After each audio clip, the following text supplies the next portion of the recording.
pendalaman terhadap kasus penganiayaan majikan terhadap ART yang terjadi di Batam. Sudah ada perwakilan pihak keluarga korban, Romo Krisantus Paskalis Saturnus. Romo, selamat petang. Selamat petang, Mbak. Romo, bagaimana kondisi korban saat ini? Baik, kondisi korban saat ini sedang dalam perawatan di salah satu rumah sakit yang ada di Kota Batam.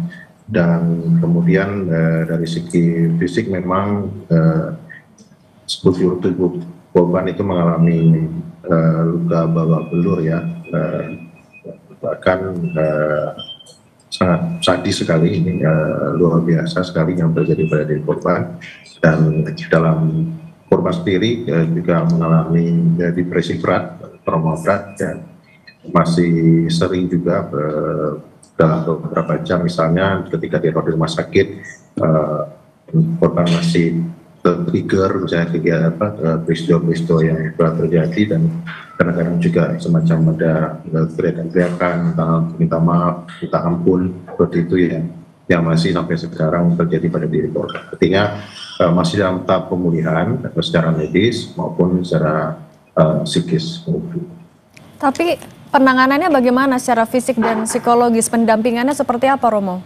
Ya, kita sekarang di rumah sakit masih ditangani oleh dokter dengan intensif. Sudah ada pemeriksaan CT scan, sudah ada pemeriksaan ronsen juga, dan juga ada USG kemarin, termasuk juga ada penambahan darah ya, karena memang beliau sangat kekurangan darah, juga tidak dikasih makan karena tidak dikasih makan, dan juga kekurangan gizi ya, jadi memang sangat lemah pada saat diselamatkan sampai dengan hari ini. Tapi puji Tuhan sudah berangsur baik dan stabil keadaannya, seperti itu. Dan lalu kemudian juga tadi pagi kami juga tahu bahwa dia juga dirujuk ke dokter kejiwaan untuk proses pemulihan kejiwaan yang dialami oleh saudara.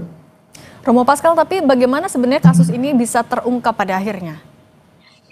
Jadi pada awalnya ceritanya ini ada tetangga sesama PRT ya, yang mengetahui ada terjadian kekerasan ini, kemudian mengupload ke Facebook peristiwa ini, dan kemudian postingan di Facebook itu yang kemudian sampai ke pihak keluarga. Keluarga kemudian memberitahu, keluarga dari Surabaya memberitahu kepada saudara yang ada di Batam, dan kemudian kami melakukan penjemputan kepada langsung ke rumah majikan ini untuk menyelamatkan korban, seperti itu. Jadi dari informasi melalui Facebook.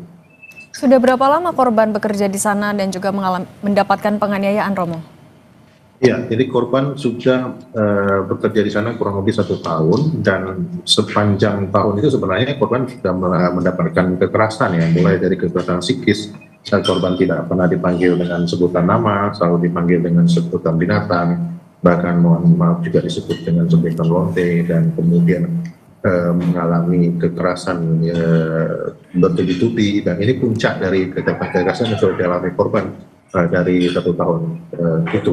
Misalnya kita bisa lihat dari luka-luka yang dialami korban, ada luka yang baru, ada juga lama, dan korban sendiri, dia sendiri sudah berkali-kali mengalami penganiayaan yang mengerikan di dalam rumah ini.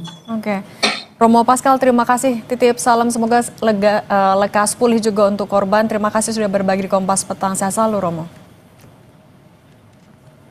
Usai jeda di Kompas Petang, saudara, kami hadirkan informasi